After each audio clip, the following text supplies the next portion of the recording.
इसी कलिकाल की बात है, कहानी नहीं है। सारा दूध भगवान ने पी गए, एक बूंद भी नहीं छोड़ा। मीरा ने कहा आप देर को आए लेकिन बड़े अच्छे आए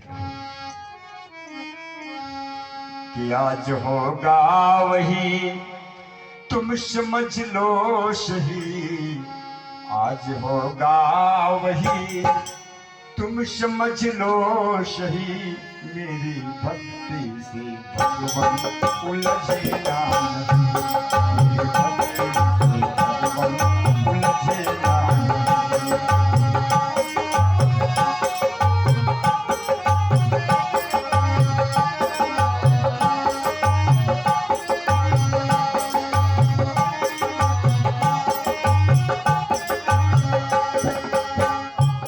आज होगा वही तुम समझ लो सही, आज होगा वही तुम समझ लो सही, मेरी भक्ति से भगवान उलझना नहीं।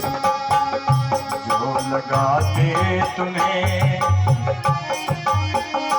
जो लगाते तुम्हें भोग बिन भाव के, ऐसे भक्तों को हमको समझना नहीं, ऐसे भक्तों को हमको समझना नहीं। जो लगाते तुम्हें भोग बिन भाव के, जो लगाते तुम्हें भोग बिन भाव के, ऐसे भक्तों में हमको समझना नहीं, ऐसे भक्तों में हमको समझना नहीं। हम न खाएंगे तुमको, हम न खाएंगे तुमको खिलाए बिना, हम न खाएंगे तुमको खिलाए बिना, हमको ऐसे भगवान समझना नहीं, हमको ऐसे भगवान समझना नहीं।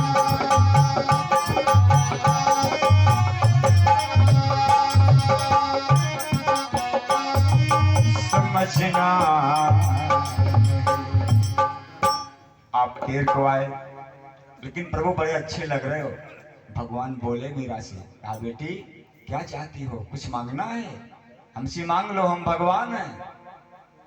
मीरा ने कहा प्रभु आप दादाजी आते थे तो आप जल्दी आ जाते थे, हमसे काहे को देर करी। भगवान ने विनोद किया, कहा बेटी ऐसा है कि तुम्हारे दादाजी वो जब आते हैं तो हम उनसे शर्माते नहीं हैं और तुमसे कुछ शर्मा रहे थे। मीरा ने कहा अब भी शर्माओगे। भगवान ने कहा अब बिल्कुल नहीं शर्माएंगे तुमसे। तो मीरा ने हाथ जोड़ा, कहा प्रभु एक बात कहूं। भगवान ने कहा बोलो। तो मीरा ने कहा प्रभु कहना नहीं चाहिए लेकिन आप भगवान हैं तो हमें इतना ही बता दीजिए कि दादाजी भी हमारे कुछ दिन ठीक ना हो, हम ही भोग लगाने आया करें। भगवान ने कहा ठीक है बेटा तुम ही भोग लगाया कर, तुम्हारे दादाजी भी ठीक रहेंगे लेकिन भोग तुम ही लगाओगे। मेरा खाली कटोरा लेकर घर लौटे। गांव वाले प्रसाद के लिए घेरे खड़े हैं दादा के पास कि दुदाजी प्रसाद। तो दुदाजी ने कहा आज मैंने तो भोग लगाया नहीं, वो नन्ही शिवालिका गई है, आने दो प्रसाद मिलेगा। लौट करके कटोरा हाथ में टांग करके मीरा पहुंची। दुदाजी ने कहा क्यों मीरा क्या हुआ। मीरा ने कहा कि पिताजी दादाजी कुछ नहीं हुआ, वो भगवान थोड़ा देर में आए इसलिए देर हो गई। दुदाजी ने मन में सोचा कि भगवान देर में आए जल्दी आए, ये तो रहस्य में समझा नहीं। कहा मीरा प्रसाद लाओ। मीरा ने कहा कि दादाजी वो भगवान ज्यादा भूखे थे, आज किसी काम में थे तो कुछ खाया नहीं था, ज्यादा भूखे थे, दूध सारा पी गए। दादाजी को थोड़ा क्रोध आया, ये सारा दूध पी के भगवान पी। अब ये कैसे कहते कि ऐसा भगवान कभी नहीं करते, विश्वास कर जाए भक्त, ये भी नहीं कह सकते। तो मीरा से कहा कि बेटी ऐसा नहीं है, प्रसाद बचना चाहिए। मीरा ने कहा दादा मैं कहती हूँ भगवान भूखे थे, सारा दूध पी लिया उन्होंने। अब गांव वाले सब अचंभित कि दूधा जी के पास साथ में मीरा से बात कैसी हो रही है। तो गांव वालों ने कहा बुजुर्गों ने कि दूधा जी आप क्यों डांट रहे हो बालिका को, बालिका है कहीं दूध गिर गया होगा। मीरा ने कहा मैं हाथ जोड़कर निवेदन करती हूँ, हमें झूठा मत सिद्ध करो, भगवान ने दूध पी लिया है। दूधा जी उठकर बैठे किसी तरह, कृपा भगवान की। कहा मीरा भगवान ने दूध पिया, सब पिया। मीरा ने कहा सब पिया। तो कहा फिर पिएंगे। मीरा ने कहा जो एक बार पिया दोबारा फिर पिएगा। तो दूधा जी ने कहा चलो हम सबके सामने तुम दूध पिला के दिखाओ भगवान को। मीरा ने कहा ठीक है, तो सामान्य समझ रहे कि जैसे भगवान थोड़ा देर में मनाने पे आते फिर मनाओगे फिर आ जाए। कटोरा दूध का भर के फिर मीरा ले गई आगे आगे। पीछे गांव वाले दूधा जी भी साथ में जा रहे हैं। आज जब मीरा गई ना तो भगवान के पास बैठकर उसी क्रम में कह रही है, ओ गिरधारी नंदलाल, बात जन जन की तैने सुनी है, ओ गिरधारी नंदलाल। मगर भगवान नहीं आए, बहुत देर हो गई। तो गांव वाले सोच रहे हैं देखो झूठ बोलती थी, दूध गिरा दिया था इसने, ऐसे भगवान आते हैं। अब सुना मीरा ने कि गांव वाले मेरी बुराई कर रहे हैं, तो भगवान से फिर चरण पकड़ लिया, कहती प्रभु प्रथम पात्र में शेष न छोड़ा, अब क्यों पीने से मुख मोड़ा। अगर पहले आपने कुछ छोड़ दिया होता तो ये दशा फिर क्यों होती। प्रथम पात्र में शेष न छोड़ा, अब क्यों पीने से मुख मोड़ा।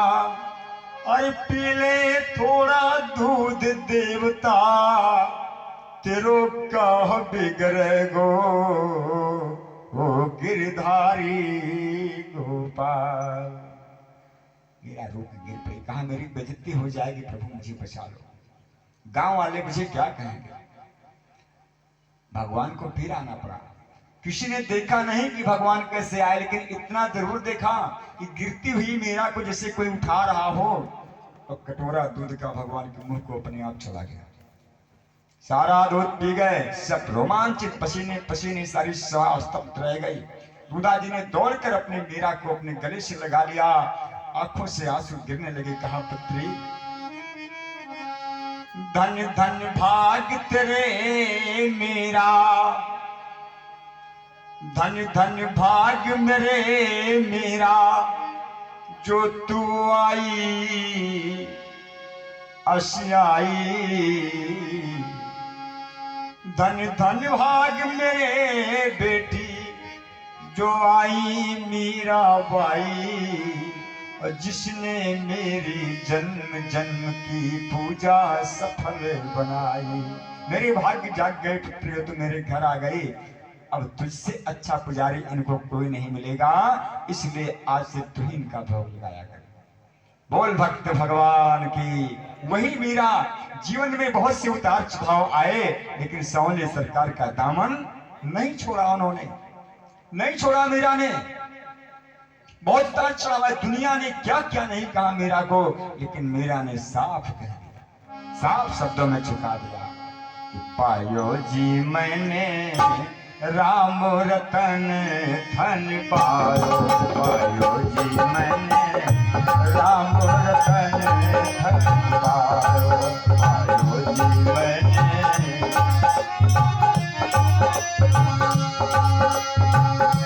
कस्तूरी मोलक दी मेरी सतगुरु, कस्तूरी मोलक दी मेरी सतगुरु, कृपा करे अपनायो, पायो जी मैंने राम रतन धन पायो, पायो जी मैंने राम रतन धन पायो। एक दिन मीरा अपनी छत पे चढ़ी, शाम का समय था, देख रही थी एक बारात जा रही थी। उसकी दादी मैया थी। मीरा से कहा मैया, मीरा ने कहा वो दादी मैया ये कैसी बारात है रे, कोई घोड़े पे चढ़ के जा रहा था दूल्हा। तो दादी ने कहा बेटी ये दूल्हा जा रहा है। मीरा ने कहा मैया किसका दूल्हा है। तो दादी ने कहा तेरी सखी का दूल्हा है, तेरी सखी की शादी है ना, विवाह होने वाला है। तो मैया विवाह हो जाएगा मेरी सखी का, हाँ सहेली का विवाह हो जाएगा। कहा अच्छा मैया दूल्हा ऐसा होता है, हाँ ऐसा होता, तो मैया ये बूढ़ा भी हो जाएगा। दादी मैया ने कहा बूढ़ा क्यों नहीं होगा, आज युवा है कल बूढ़ा होगा। तो मैया बूढ़ा होके मर भी जाएगा। हाँ बिल्कुल, क्यों नहीं, जो बूढ़ा होता है मरता है तो